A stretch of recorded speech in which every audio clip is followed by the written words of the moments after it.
sacred code is supernatural and cosmic. It bridges starseed origins, galactic contact, and remembrance.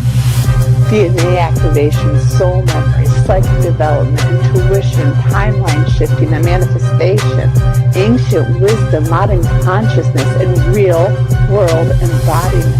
It's where the supernatural becomes natural again. It's not fantasy, not an escape, but as a powerful tool to be used, as a powerful truth to be understood. The reason you are called here is not because you're here to follow. You're here to remember who you are. Your soul carries the code.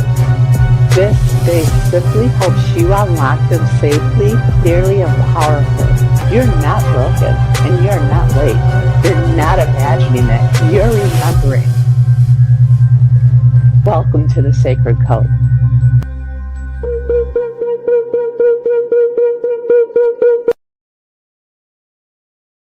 The dark night of the soul isn't punishment, it's initiation. It's the moment when everything that once gave you meaning just goes quiet. The beliefs don't comfort you anymore. The identities don't fit. Old dreams lose their charge. And the world you built carefully and very bravely suddenly just feels hollow. It's not because you failed. It's simply because you outgrew it. The dark night arrives when the soul is ready to be stripped of illusion, not to break you, but to free you. It takes away what's false, borrowed, performative, inherited, and it removes the masks that you didn't know you were wearing. It dissolves the old stories you told yourself just to survive. And it hurts because the ego feels like it's dying, because certainty disappears. You can't go back, but you can't see forward yet. And you might feel lost, disconnected, exhausted, unseen. You may grieve versions of yourself that no longer exist. You may question God, purpose, love, even your own worth. But underneath all of that, something holy is happening. The dark night is the soul returning to its truth. It's the collapse before coherence, the emptying before embodiment, the silence before the voice becomes your own. This is where power is reforged, not as control, but as clarity, not as identity, but as essence. And one day, quietly, you just notice that you don't need the old answers anymore, that you're not afraid of the dark, that you trust yourself, that you feel real, because you didn't lose your light. You just learned how to be it. Hi, everyone. How are you guys doing? Hey. Hi, Mary. Hi, Jen. Hello. I was just looking for a link to share to my followers. I couldn't find one. Okay. It's on my my Facebook wall. Okay. And I did tag you and Mary both in it. Oh, you did? Okay. And we're also, for those who might be listening and can't find us elsewhere, we're also on YouTube, Mystical Awakenings Broadcast with a V. Nice. Okay. So I want to start with thank you, Jen, for being here with us. Thank you. Yes. We haven't seen you since Michigan UFO Contact, and I've been so excited today to be able to spend some time with you. I'm excited to be here. Thanks for having me. Yes. I'm in Texas right now, so I'm in the South. Where it's a little bit warmer than where we are. It is going to be like 70. She's just trying to rub it in.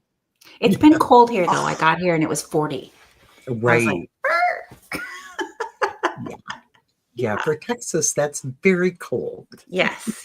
I only brought one sweatshirt and I didn't bring any winter hats.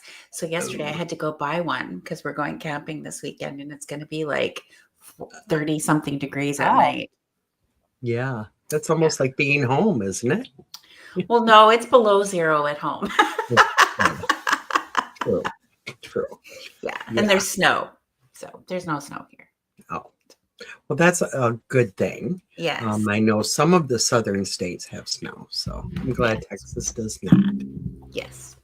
So you and Mary had a discussion that kind of kicked this whole show off. So I'm just going to let you guys talk about that. I'm very intrigued. I've heard some of it. So I was trying to remember which thing started that. And I think it all started with a post that like it was like the biggest battle I ever had to fight was myself. And you reached out to me in Messenger and you said that hit home. And so you said, go check out my post. And it was okay. It did make sense, especially when we were talking, before the show, that there's so many people who are going through things like this and then get stuck with this diagnosis of mental illness when it wasn't that in the first place. And then that's just who they identify for the rest of their lives when there's different options. And you had an amazing story connected with that. Okay. So how that started was when in the 90s, I had a really bad anxiety disorder. I was working in an office and I was having an increasingly hard time leaving my house. I just had a severe anxiety disorder, panic disorder, and then I got diagnosed with agoraphobia. So I was afraid to leave my house. In the end, I walked out of my office and I never went back. I couldn't get out of my house. I was literally imprisoned by my fear in my house. I would walk outside my door and I would have a panic attack that felt like a heart attack. I would hyperventilate. I would have chest pain. I thought I was dying for sure if I took one more step further from my house. I completely lost myself to this extreme fear. And so there I was at home and I had to start working a job from home. So I started doing like daycare so that I didn't have to leave. And in 1998, I got internet, the dial-up. And so I was online playing Scrabble with a lady from somewhere. I didn't even know where. And she started chatting with me. And she says, what do you do? And I said, well, I'm at home now because I'm stuck here. And I told her I had panic disorder with agoraphobia. She says, oh, I used to have that. And I said, what do you mean you used to have that?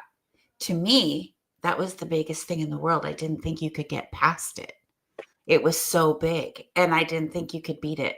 And she says, oh yeah, I beat that. And I'm stronger now than I ever was before. And her words just hit me. It hit me so hard. Like, really? You can beat this? I didn't think it was possible before I met her.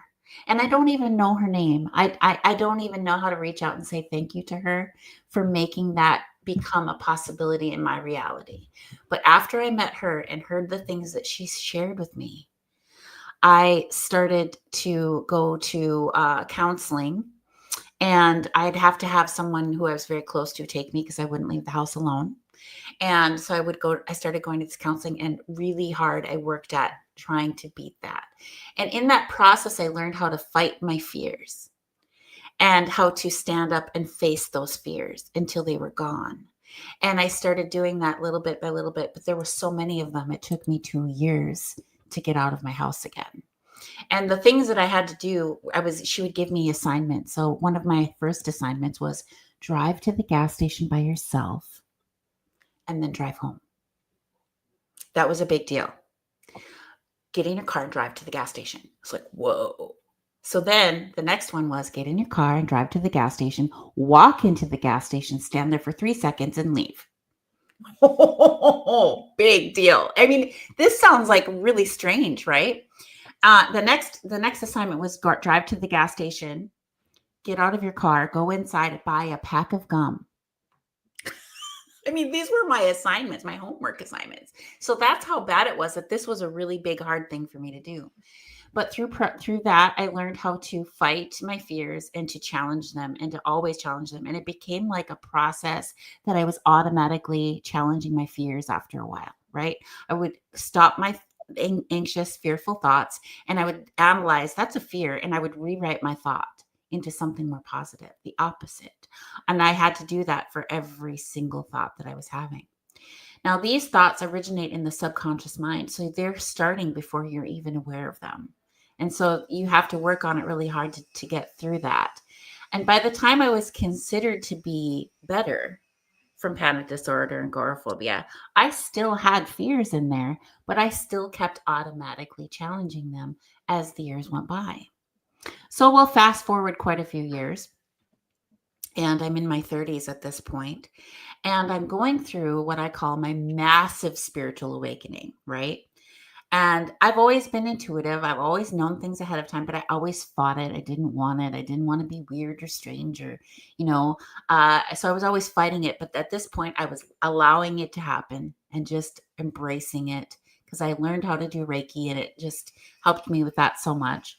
And so now I started going through what I call limbo. And so, through hindsight, I can assess what was happening to me at the time, but at the time I had no clue. And I am part Native American. I'm an enrolled tribal member at the Red Lake Band of Chippewa Indians in northern Minnesota. And I had my Native elder, my Wet'en, he was there to guide me through things that I was not sure about. He was also a mental health professional. So I felt like I was getting really good advice when I was not sure if I was okay or not. But so I'm going through my spiritual awakening, and through that process, I realized after the fact that I was encountering fear barriers that were what I call foundational fear barriers, things that became fears for me at the beginning when I was just a very small child, and all the other fears were built on top of them. So because of them.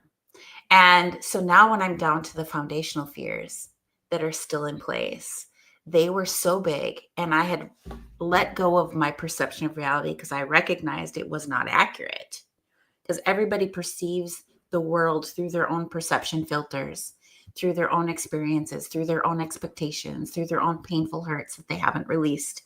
And so I realized that my perception of reality was not correct. So I let go of it, and I stepped into what I call the limbo space. And in that space, it's kind of like Alice in Wonderland. Everything's kind of creepy, but kind of cool. And there's weird stuff going on there. And it's the kind, you know what I'm talking about. It's kind of scary, kind of cool. There's a lot of stuff going on that you've never seen before. And in the real world aspect of that, there's a lot of psychic information that comes through there that isn't normally available. It's a lot more in your face. But then that's also where your fears come to life. In front of your face, in the real world, right in front of you. And it feels super weird. I'm going to tell you one of the experiences that I had so you can understand it. I was a massage therapist. I worked from home. I had an office built onto the front of my house. And I had a new client come in, and he had the most beautiful blue eyes. They were like an ocean. I'd never seen eyes like that before. And I was sure they must be contact lenses, and I wanted to get them. So I'm like, pen and paper, what kind of contacts are those? I'm totally ordering them. And he said, these aren't contacts. These are my real eyes. I'm like, no way. Are your eyes that color? I've never seen eyes that color before. And so I look really close, and sure enough, he wasn't wearing contacts. I was just like, wow, that's beautiful. So he gets on my table and he falls asleep. And I normally work with my eyes closed, but when I'm working on their face or their head, and their shoulders, I open my eyes so I don't poke them somewhere. And so I open my eyes and I look down at him, and his face morphed into what looked like a demon. And I was scared to death. But he's snoring, so he's asleep. And so I was like, okay, he's here. Is he here for me? Am I in trouble? Is he here to get me? All these thoughts were going through my head, very fearful thoughts, right? And I was like, oh, he's sleeping. I'll just pretend like I didn't see him. I'll just pretend like I don't know. And so I just finished him up and scooted him out the door as quick as possible, right? Then I called my elder and I was like, help, help, help. This guy was just here. And his face morphed into a demon, and I pretended I didn't see him. And he said, don't worry about him. He cannot hurt you. And I'm just like, but are they coming for me now? I mean, what's going on? Are they coming for me? And he's like, They cannot hurt you. Do not be afraid of them. And he always said this to me when I would reach a fear barrier, always, because I would always end up on the phone with him, help, help, help. and he said,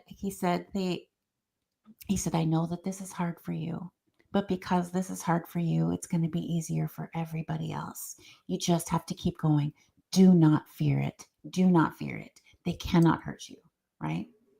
So because I was a Reiki master teacher at that point, I would just fill myself with energy and push that out from me and refuse to fear it. And the way it felt was like if you were tiny into those plastic bubble wrap bubbles. If you were in a plastic bubble wrap bubble and somebody started squeezing it, and it was right before it was going to pop, the pressure inside that bubble was intense. The pressure, everything just got worse. Everything was super scary. Everything was super real. Everything was like, I'm going to die if I do one more thing. Those were the thoughts that were going on in my head. And as soon as I stopped fearing it, it was like the plastic in the bubble was begging me for more fear. Feed me more fear. Feed me more strength. And when I refused to do that, and I just did Reiki and sent love out for me in every direction, it was like the bubble popped and it literally went snap, and the power and the energy just flowed right into me. Everything just was all better all of a sudden. Everything became brighter. The room got brighter. Colors became more vibrant. People were nicer. My entire perception of reality changed from that moment on. It was better.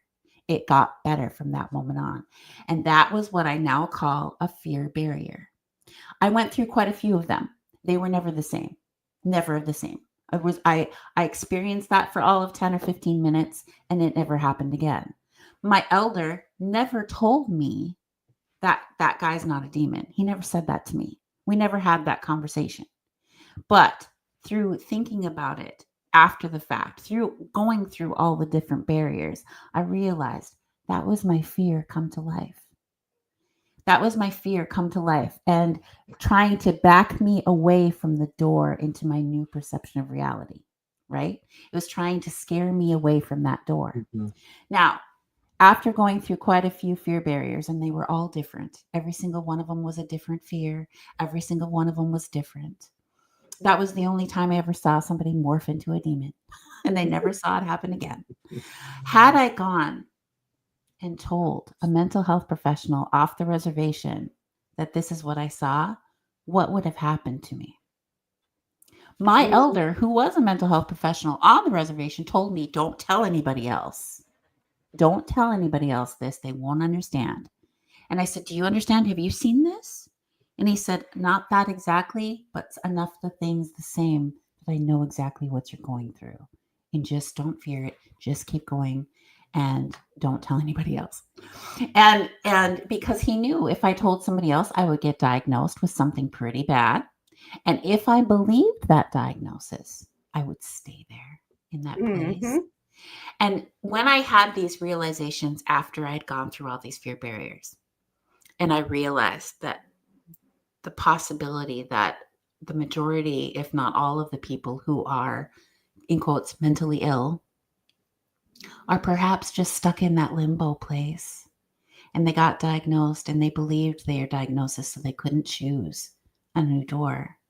They couldn't face their fears. They kept running away from them, and they stayed in that perception of reality, which to me, I just started crying because I was like, that was the scariest thing ever.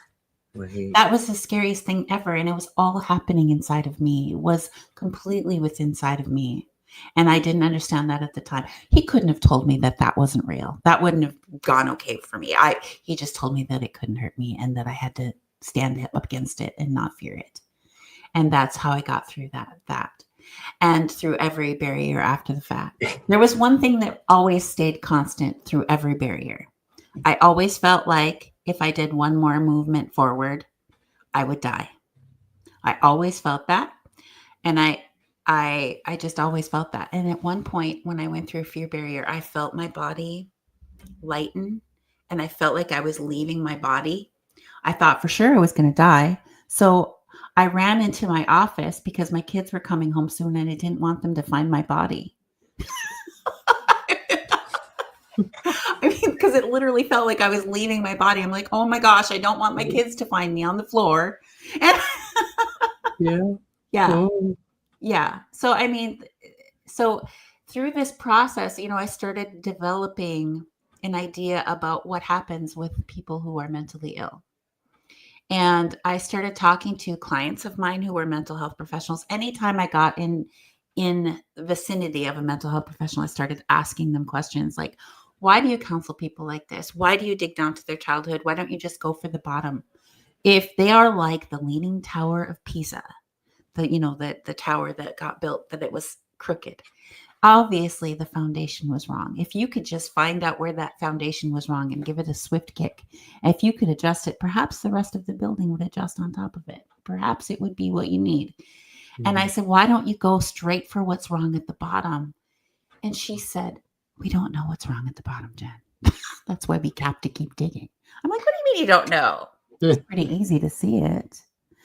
And so I was showing it inside of her. Even if somebody is not considered mentally ill, this is true for all people.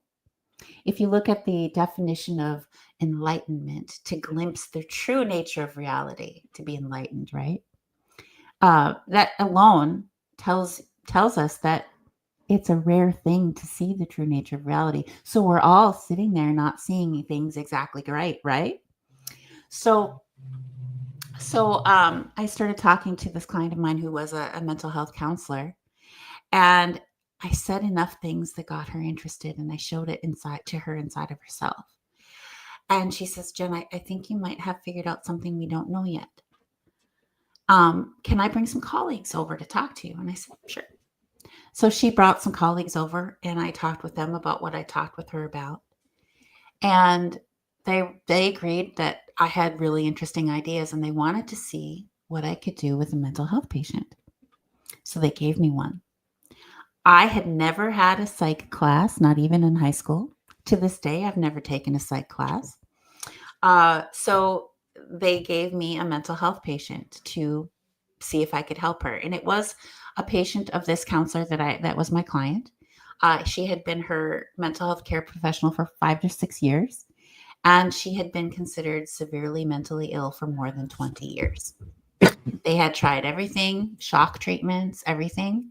And what was interesting about her was that she really wanted to be better. So some people, they don't really want to be better because that's their identity. You know what I'm talking about?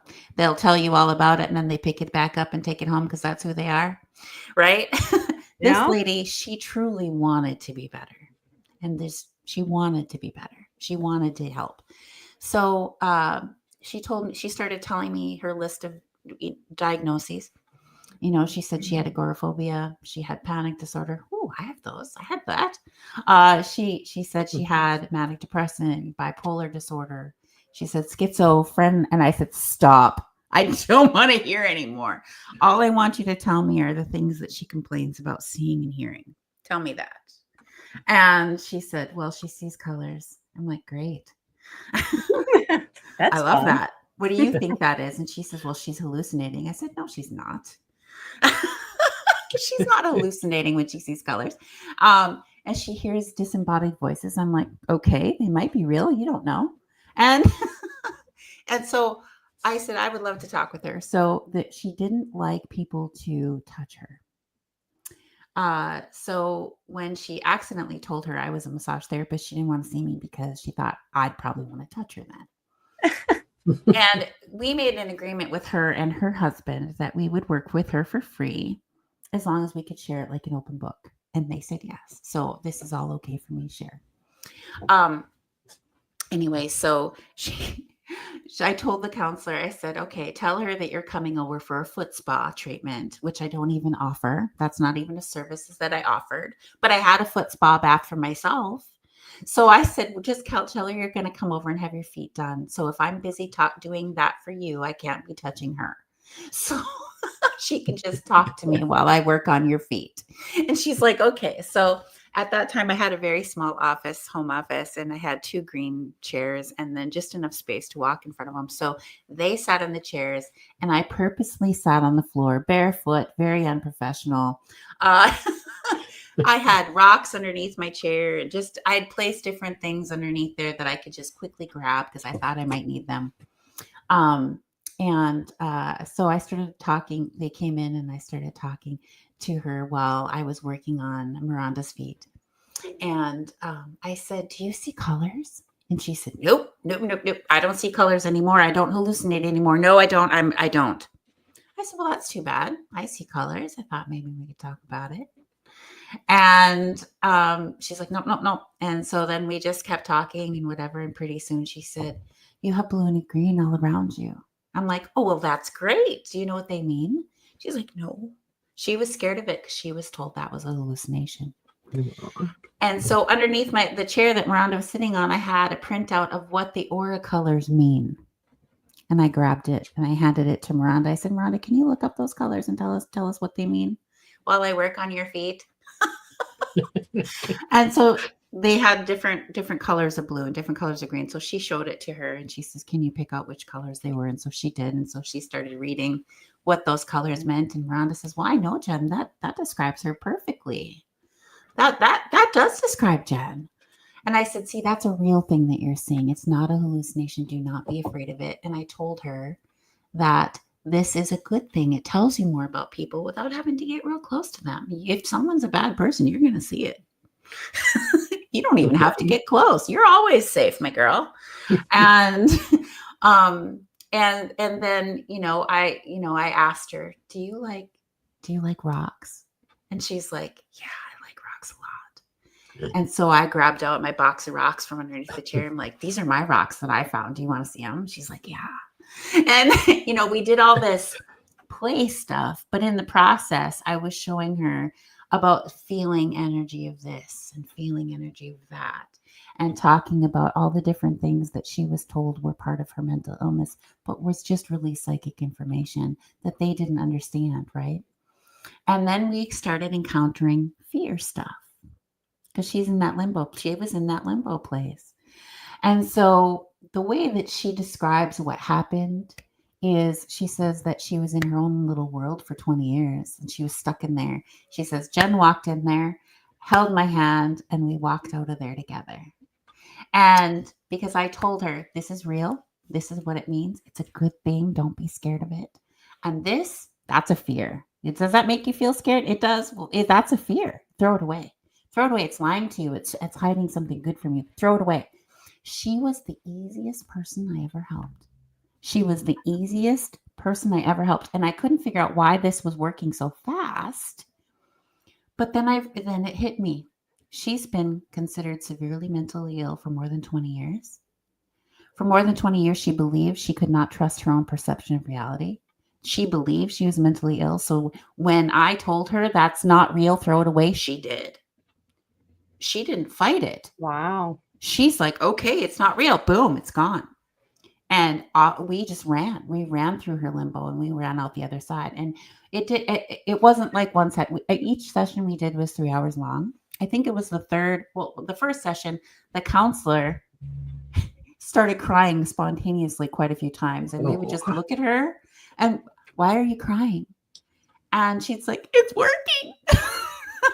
It's working. And by the end of the first session, the patient jumped out of her chair and tackled me to hug me. And the counselors just started bawling. "Oh my God. Oh my God. You're touching her. You're touching her. It took me 5 years for her to let her hug her." And even then she was like cringing, allowing it to happen. But she leaped out of her chair. I didn't ask her for a hug. She leaped out of her chair to embrace me because she was so happy that somebody was finally with her that understood her and she was going to get help for the first time. And so every Tuesday we met for 3 hours and we did this. By the third session, I had said, "Bring your husband in." She was struggling at home because she was changing so fast and they didn't know how to change with her. They couldn't fathom that she could do these things now that she couldn't do before. And so I said, "Bring your husband in." And so the third session, she brought her husband in and I had him sitting there. I'm still on the floor. I'm always on the floor. So she comes in, she slips her shoes off and I grab her toes because I also do reflexology. I would always check her brain points on her toes, right? I was pinching her toes and working on her toes.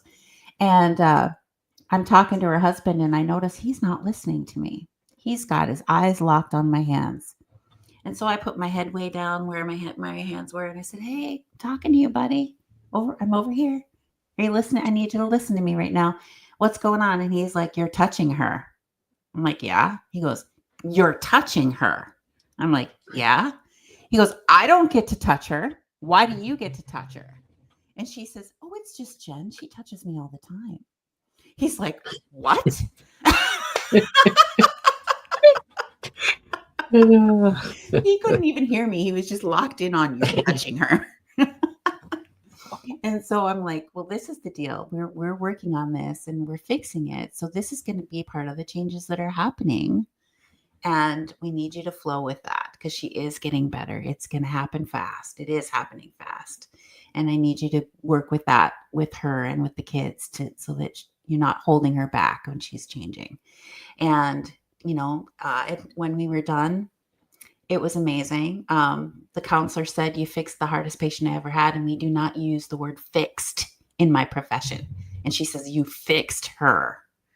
And she was supposed to write up a mental health case study so they could publish the findings of what they've discovered. After the first session, she started videotaping it because she said it was happening too fast. She didn't know what was happening. Even with the video, she didn't understand what I was doing. She couldn't. And I was like, "This is the simplest thing ever. Why don't you understand?"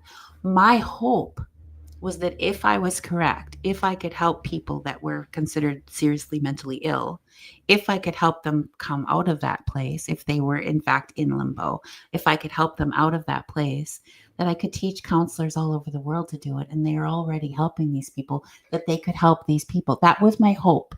That was my intention, that if I was right, that that's what we could do. And I discovered that mental health professionals don't understand what I was doing at all. And for me, what I thought was super obvious and easy, I think was probably psychic information that they just don't know. And so it didn't go where we thought. She wrote up the medical study quite a few times, and I read it and I said, "That's not right. That's not what was happening. That's not what I did." But she's like, "I don't understand what you did. I watched it. I see that it worked. You fixed her. I just don't understand what you did. I don't understand how that happened." And she could never figure it out. So that was sad. We didn't get to go where we wanted to go with that. Because I'm like, all these people are already getting mental health care. It would be so easy, right? That was what I was really hoping.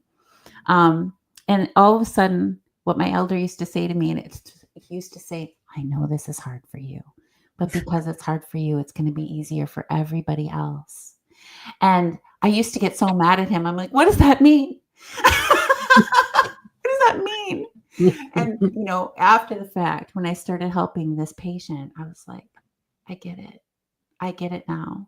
It'll be easier for everybody else. It was hard for me, but it doesn't have to be that hard for everybody else. It doesn't have to be. So, I mean, if you want to call that part of ascension, what would you call that, Mary or Deb?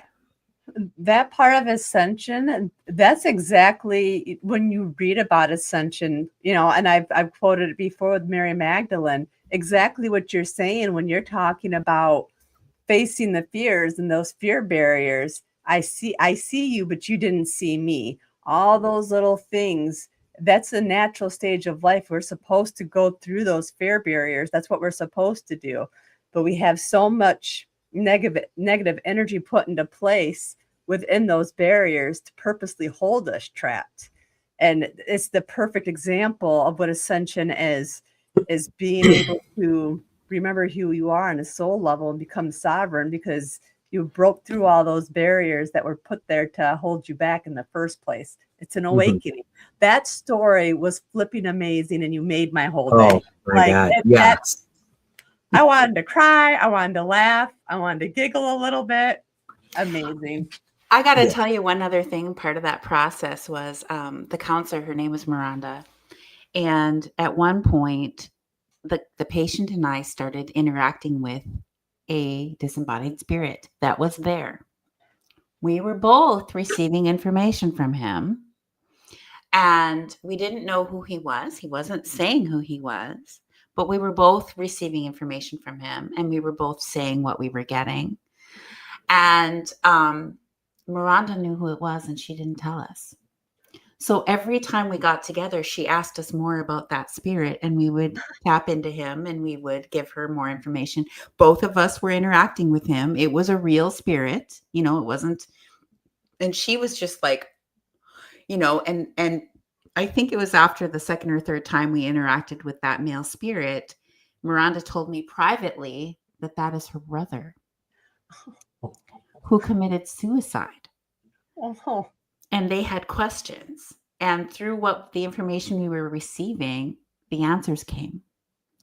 And she said before one of our sessions, if this is really him, I want you to show me this picture. And she had one picture of him. It was a senior picture. He was laying, back in the day when they would lay with their leg up, and, and he was wearing a peach colored shirt. She said, I want you to show me this picture, show that to them so that they tell me about it. And the patient, she said, I don't know why he's standing like this, but he's got his one foot up on his knee and he's like this, and he's got a peach shirt on, and Miranda just started bawling. Because she had said, if that's really you, show them this picture. And it made her a believer. She wasn't a believer in that stuff before. It made her a believer because we were interacting with her brother. And she wasn't verbalizing the questions that she had out loud. She was just asking through spirit. And the answers were coming to the patient and I. And we were telling her what we were receiving. And they were the answers to her questions that she never told us she had. And I love this. Yeah. So, I say in that limbo place, there's a lot of psychic information there, even for people who haven't tapped into that before. It's there. It's real stuff. Mhm. And then you have to weed out the differences between what is real psychic information and what is fear come to life in your face. And it is very real. It feels very real. And it's very scary. And I always say, if everything gets worse all of a sudden, everything's all around, if the pressure is on all of a sudden, you're probably standing at a barrier. You're probably right there in front of a door. I had another patient who I knew his wife was a client of mine. And he had mental illness. He had really bad bipolar disorder, depression. And he took off. He had he stopped taking his meds. He took off. They couldn't find him. They found him in another state living on the street, and he was stuttering. He couldn't hold a sentence, and he was just terrified. And somebody found him and looked in his wallet and called to find her. And so she's like, yeah, that's my husband. We've been looking for him. And so she got him home, and he was seeing mental health professionals. They couldn't get him to stop stuttering, or he looked terrified, big black circles under his eyes. He just awful. And she called me. She's like, Jen, I know you did that work with that patient. Do you think you could see my husband? Do you think maybe you could try it with him? I'm like, sure, I'll try. If you want me to try, I'll try. I can't guarantee anything. I mean, I've only done it one time. And so she brought him over. Again, I sat on the floor, barefoot, all kinds of unprofessional. The process was to be everything but a mental health professional, what they would perceive. I would never write anything down, didn't even have paper. I was playful, everything that was not what they would expect, right? And he was a little different, and every person is a little different. He felt inside that he was so far gone that no one on earth could possibly help him. And when he looked at me, he said, do you believe in fairies? I said, of course I believe in fairies. And he's like, okay. And you could just see the relief come over him. And then he's still looking at me. And then a little bit later, he's like, are you aware that you have fairy wings? And I'm like, don't tell anybody, okay? And I winked at him. And he's like, you could see the relief coming over him again. And then pretty soon he says, you have a fairy crown. Do you know that you have a fairy crown? And I'm like, shh, don't tell anybody. I had no idea what he was talking about. After he left, I looked up what does a fairy crown look like, and what he was seeing was my stellar gateway chakra was open. It looks like a halo.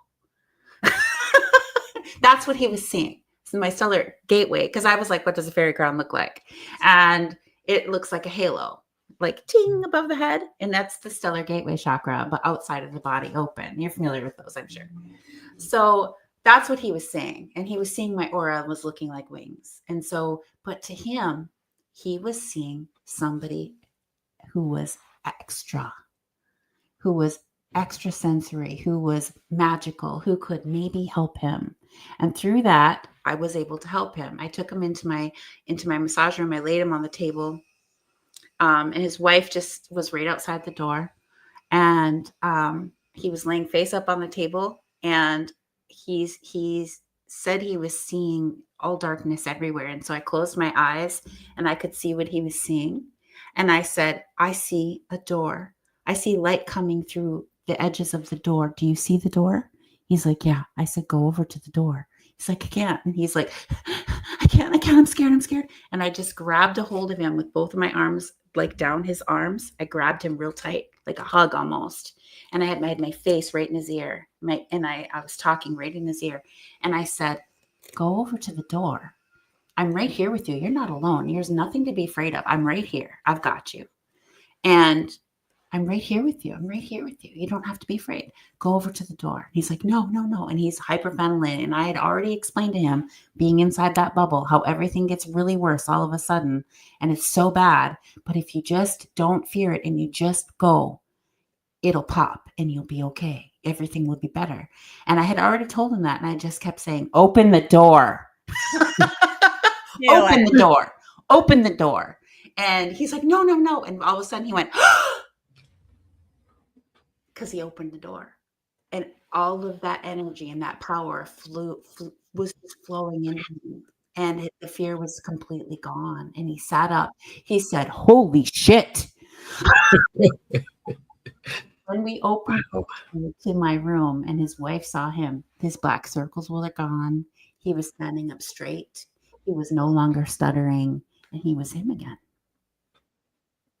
So he was stuck in that limbo place. Mm-hmm. And he didn't think anyone human could help him. We never said, I might not be a fairy. I mean, maybe I am. But it doesn't matter. I will be whatever anybody needs me to be in that moment. Mm-hmm. And so when we talked to the mental health professionals that I was working with on that study, I said, I would really like to see what I could do in a group. In a group hospital situation, I would love to see if I could help people in a group. I said, the only thing is the staff would have to know whatever we're doing, whatever we're talking about, they need to just be like, yeah, cool. They cannot say that's not real. They cannot, because it's part of the process. And you don't know what's psychically real and what's not, right? So I said they would have to be completely in alignment with just letting us do what we're doing. Mm-hmm. It would be a process, an ongoing process. I never got the chance to do that. I did go into a facility that was like a day center for people to go and be together during the day. And they said, these people won't talk to you. They're not going to interact with you. I got up and started talking about fear barriers and perception filters. And people are like, yeah. And they started talking to me. And the staff was like, they're talking to her?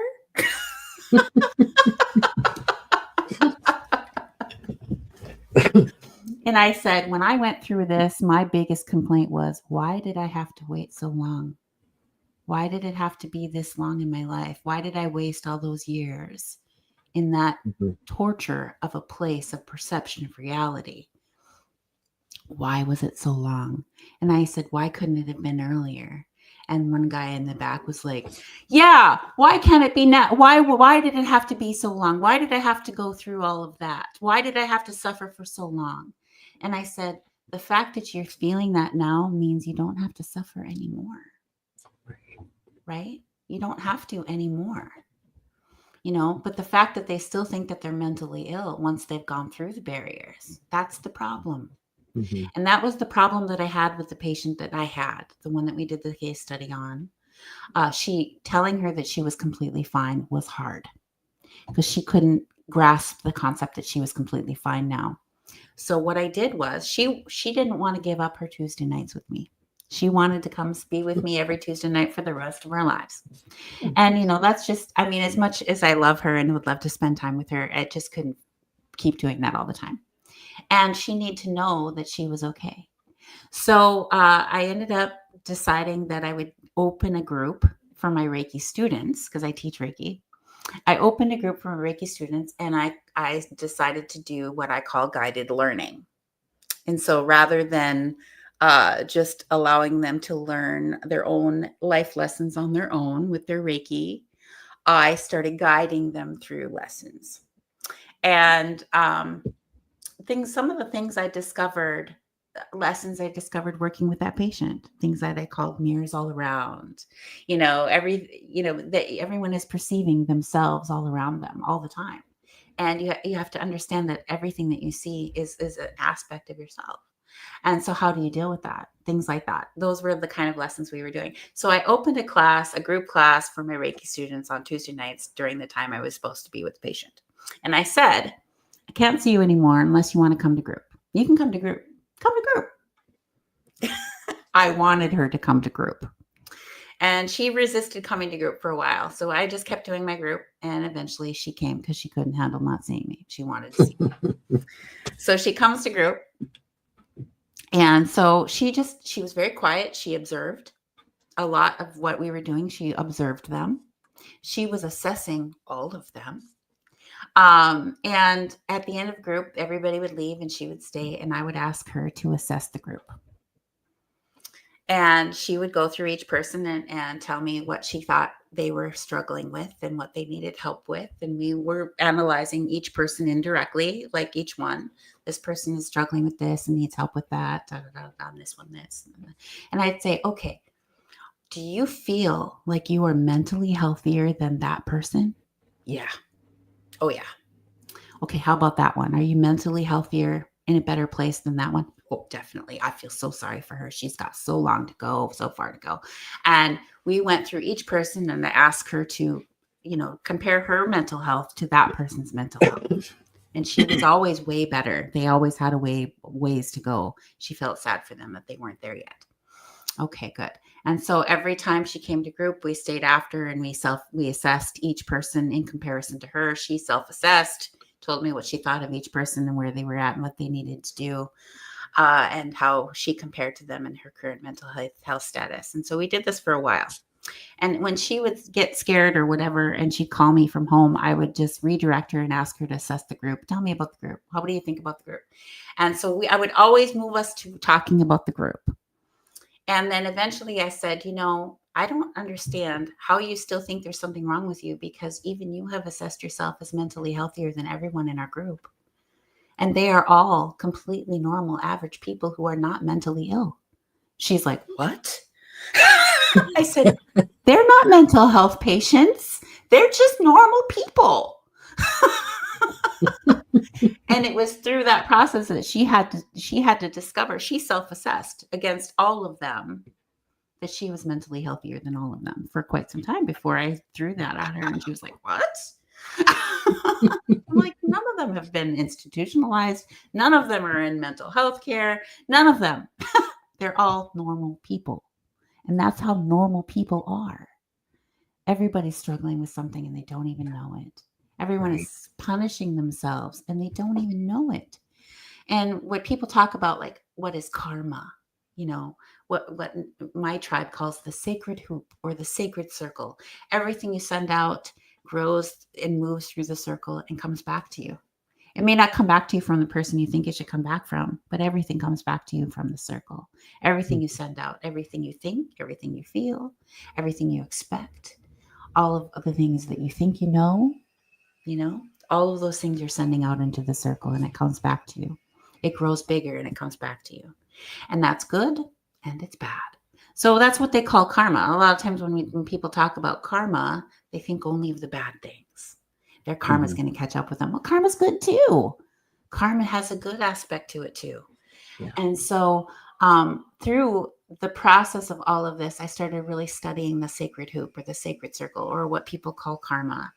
And I discovered that there are some aspects to that that I don't think that people understand.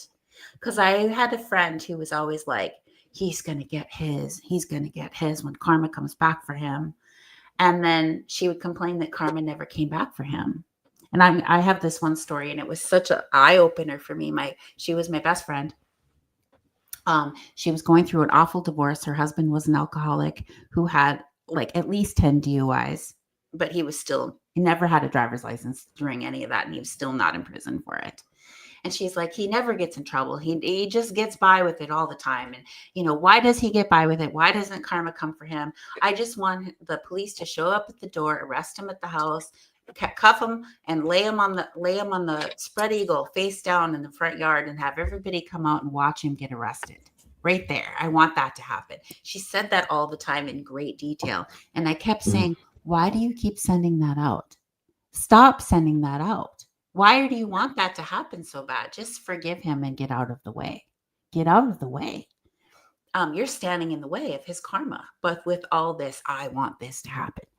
So then one day she calls me from jail. Some police had come to her door, taken her onto the front of yard, laid her down on the ground, spread eagle, and cuffed her while all the neighbors came out and saw. It was exactly the thing that she always hoped that would happen to her husband. What for? Because when he left, he canceled the insurance on the car and she got pulled over and got charged with not having car insurance. And supposedly had got thrown out of court by her lawyer, but all of a sudden there was a warrant that she didn't show up to court. And so they came to arrest her. And that's how it happened. And she's calling me to come and get her from the jail.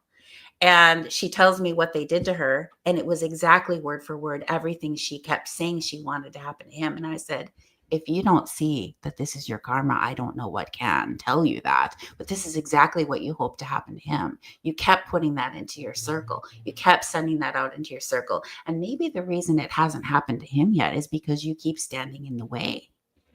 Right? You're like a bulletproof vest because you won't forgive him and step out of his circle. You're just standing in his circle, taking it for him. Right?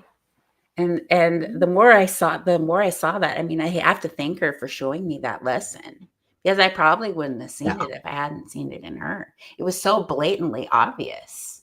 I mean, because generally they don't lay you flat on the ground to cuff you and neighbors come out. That doesn't normally happen, does it? And she must have had a fun night. Yeah. I did go bail her out, but I typically don't have. I have a thing that don't call me from jail ever. You can call me from the bar. I'll always come and get you. Right. Do not call me from the jail. Oh, geez. What great stories, Jen. So, yeah. And I love that you're here doing this for a few different reasons. One, it's fantastic information that all of us going through Ascension needs, right?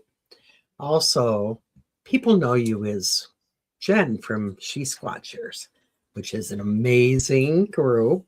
I love what you do, but Jen is way more than that. You are really, truly a spiritual leader. You have so many abilities. You're a healer. You were a speaker at Michigan UFO Contact last September. And I'm sure Mary was there as well. We were blown away with your talk, but to think about that talk and the power behind you, to try to visualize you as somebody with anxiety disorder that can't leave home. It's wow. Yeah. Yeah. Yeah, it just doesn't fit. Amazing. So I gotta love say that you do this because I gotta say there's times where I say I probably should have been scared of that, but I wasn't. And I think about how far I've come. How far did I come? And then I say, there's people out there who have just anxiety. They just have anxiety. Mhm. and they just avoid the things they fear for their whole life, and they can get away with that because it's not paralyzing them, right? Now, Mhm. panic disorder is genetic. I don't know if you know that, but you have to have the No. gene for it. And then something, you have to go through a traumatic experience to break these things in your head. It's literally two brain mechanisms and something else, but it's the physical breaking of the fight or flight response. So it just Hmm. automatically goes off, right? So, but you have to have the gene for it. So when I got diagnosed with it, the doctor said, well, who else in your family has this? I said, I've never even heard of this in my life. I don't know what you're talking about. He goes, well, there's somebody else in your family. I guarantee you. Maybe you don't know them. Maybe they've been in their house your whole life. So I went home and called my mom, and my mom said, oh yeah, my cousin Gloria. I'm like, who? She's like, yeah, you don't know her. She's in her house. She's been in her house. And she hadn't beat it. She didn't beat it. She's just stuck in her house. So, it's something that a traumatic experience has to happen in order to break that, but it is genetic. So everybody in the family Mhm. has the gene. Um, and so you have to reroute your thoughts around it, like retraining your brain and reformatting your brains. I've been studying the brain since the 90s because of this. And I say that most people can avoid their fears and get by. That doesn't paralyze them, and they are able to function, but they still have the fears. They just act like they don't have them, and they avoid the things that they fear. Mhm. But then there's the people who are paralyzed because it gets so bad. And we either have to give into it and surrender to it and live our life like that, trapped in those fears, or we have to stand and fight until we beat them. And then we come out the other side stronger than we've ever been. And it's so hard for me to remember that I couldn't even drive to the gas station to get a pack of gum without feeling like I was going to die. And Wow. now I'm out there. I've been 30 feet from a Bigfoot. Was not scared. Before I did Bigfoot, I was doing psychic work, and I was doing remote viewing for paranormal teams. Before they'd go to a location that was haunted, they'd ask me to look at it and tell them what I thought was going on there. And so I was doing that for homes that psychics were too scared to go to, because when they connected to it, it was something really big, bad, and scary that was there. And I was the one going into those places going, bring it. I'm not scared. Bring it. And something that came at me like a demon, because sometimes ghosts will pretend to be a demon. And I'd be like, whoa, honey, you must be really scared of me to be coming at me like that. What are you so scared of? And I wouldn't back down. I wouldn't run out the door. I wouldn't do any of that. And Good for so, you. again, I was doing things that I think back of where I started, and I'm like, wow, look how far I've come. I need to pat myself on the back because that was a lot of work. But, I hope by sharing the story, of it, that it makes it possible to whoever's out there that's hearing it, Mhm. that is maybe struggling with something similar, that they don't have to. It is something you can beat. It's not bigger than you. It's nothing outside of you. It's all within you. It's you. And you know what I discovered through the process too? A lot of the foundational fears that people have are things that they were taught or misunderstood when they were small children. So, and which was it? Were they taught that, or was it misunderstood? I don't know. But maybe it was something that even their parents misunderstood at small children, and it became a belief for them, and they passed it Mhm. on. Where did it start? I'm not even sure.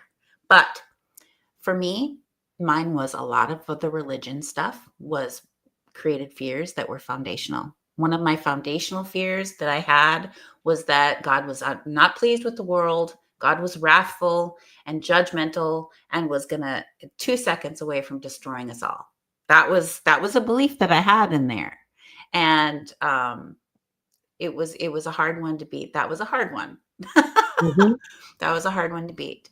But there is a process of, my native teaching says that you should walk the good red road. And when I'd ask, what is the good red road exactly? What is that? And my elder said, well, it's the longest and hardest road you'll ever walk. Some people never even start the journey to walk that road. Some people walk it their whole life and never get there. And some people walk it and they eventually do get there. But it is a very difficult and hard journey. But the walk is only really 18 inches long. It's the walk that goes out of your head and into your heart, right? Mm-hmm. And so in that process, he knew that one of my really deep fears was that God was displeased with the earth and was going to send an angel to destroy us. And he put me in a situation where he told me that was happening right now, unless I did this one thing that I didn't want to do. And I was on the phone with him. And so we would talk on the phone. He always would start our call with, "You want to walk with me a while?" And in that process, he would tell me stories, and I could close my eyes and I saw him. We were together, we were walking, and we were holding hands, and we were walking. You know, I would always hear the stories, and we would walk up to the river, and we would do this or that, or we'd go flying. He's like, "Let's fly." Eventually we could fly, you know, and we would do all this stuff journeying together. And I was just on the phone with him. And so he did this to me when I was on the phone, where he told me that this was happening. And unless I did this ceremony right now and had to do this thing, and I'm like, I don't want to do that. No, I don't want to do that. And do you want to hear what he did? What he told me was happening? Of course. Okay. So he told me that nobody's doing ceremonies anymore, and God is mad. The Creator is mad. Nobody is doing their ceremonies anymore. So you have to do a sacrifice right now. You have to sacrifice your dog. I loved my dog, like to the moon and back. Like that was my baby. And I looked at her. She's looking at me. And I'm on the phone and I'm looking at her, and he's like, "You have to do it right now. There's an angel in the west. He's going to destroy the earth right now. If you don't do it right now, everybody's going to die." And I'm like, no, I can't. I don't know. I can't do that. He's like, "She's going to die anyway. You're going to die too. Everybody's going to die. You have to save us. You have to do it right now." I'm like, "No, I cannot do that. No. Mm-mm." And in my mind, I was like, "Oh my God, we're going to die," because that was a real fear that I had. And, you know, to me, it was a very real thing. And all of a sudden because I felt like I was pushed into a corner in a rock and a hard place. We're all going to die. You have to do it. You have to do it now. It's all up to you. And all of a sudden I felt like I went, whoop, and I was in my heart. I literally was there. And in that place, I had absolute knowing. There was absolutely zero fear. And I absolutely knew for 100% fact that would never happen in a million years. And I started screaming from here as I my consciousness came roaring up out of my chest. I was screaming at him, "That would never happen in a million years. What is wrong with you? Why would you want me to kill my dog?" And I was cussing and calling him names. I was pissed. And I'm like, "You sick man. What is wrong with you? You want me to kill my dog?" And I was scared of him in that moment. Like, who am I talking to? What kind of a person would want this? That would never happen in a million years. And I could see his face, and he was smiling. And I said, "Why are you smiling?" And he said, "I knew you had that connection. I'm going to get out of your way now." Oh, And he hung up the I phone. have goosebumps. Uh-huh. And for 2 months, I was just upset that I was following this man who would want me to kill my dog, and I didn't understand what he did. And then I went to church with my husband one day, and they were talking about in the Bible when God said, "Could kill this son, blah, blah, blah, to show me that you're da, da, da." And I went,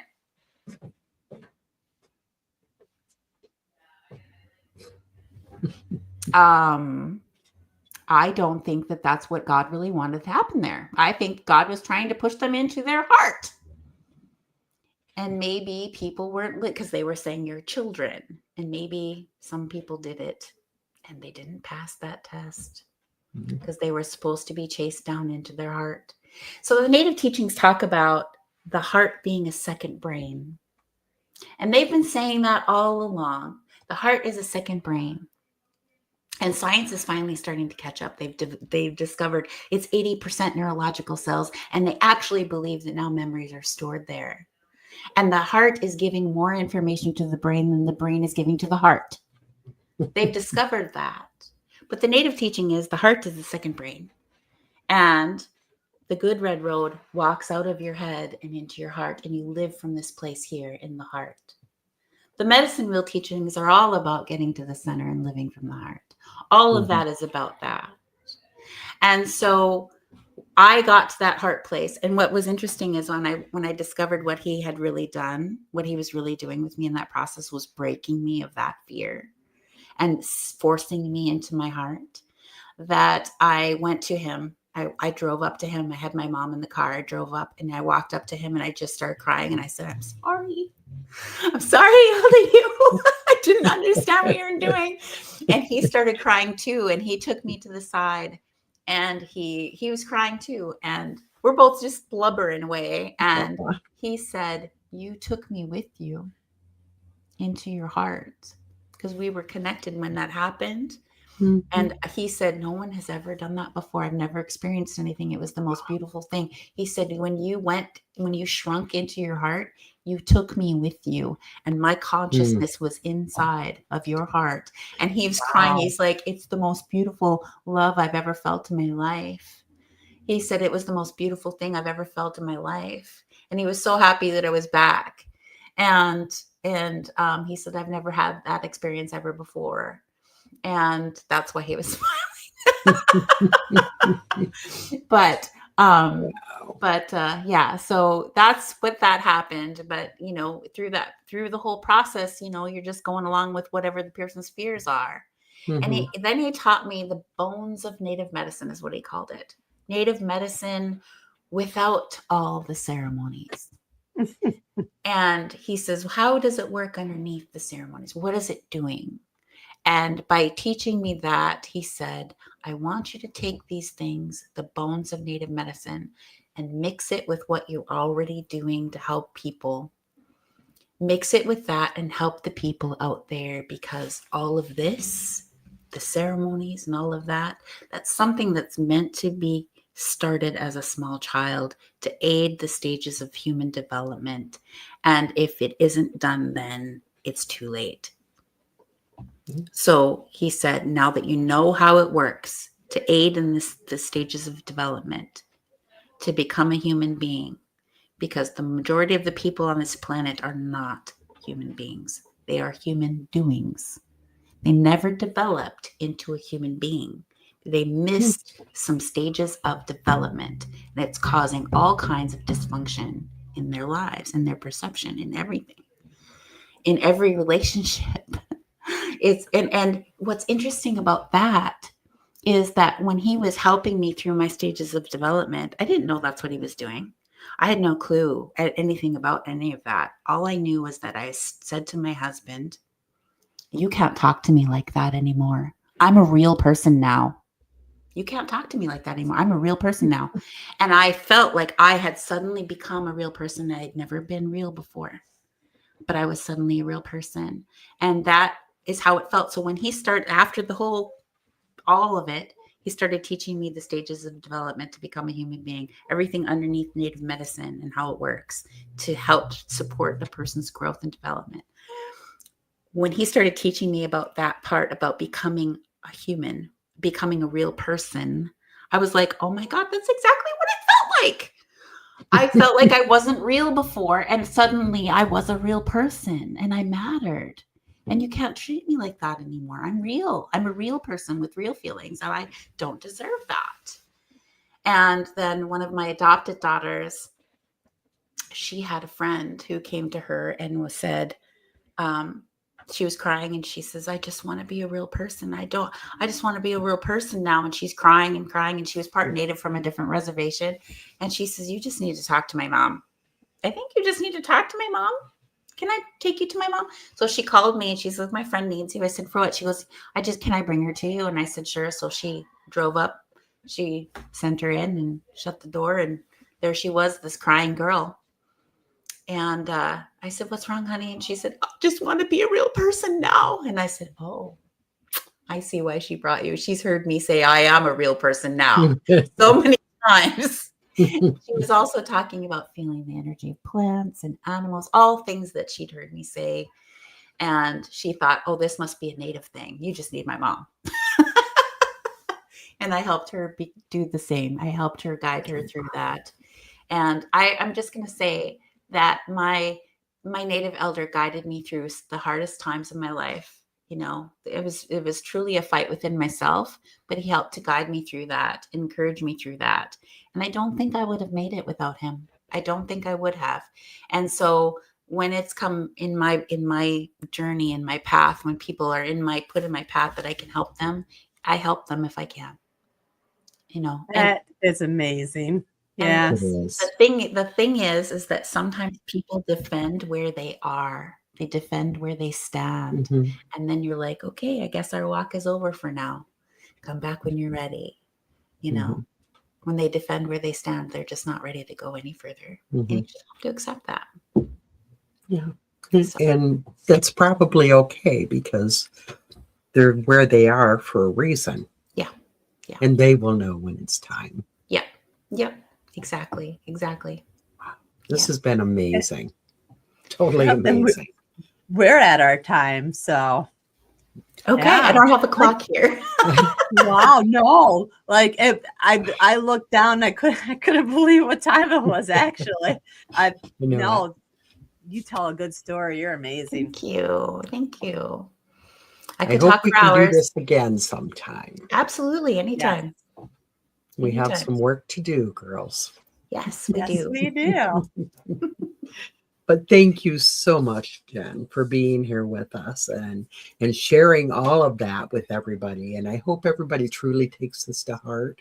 Anybody who is on Facebook or any other platform, this is one of the shows that you really need to share with everybody because it's so important that people realize there's a lot more to remembering who we are than to being stuck in fear.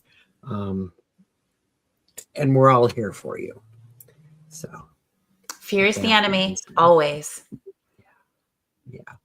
Jen, I did share your information via chat, whatever. The chat in there. Yeah.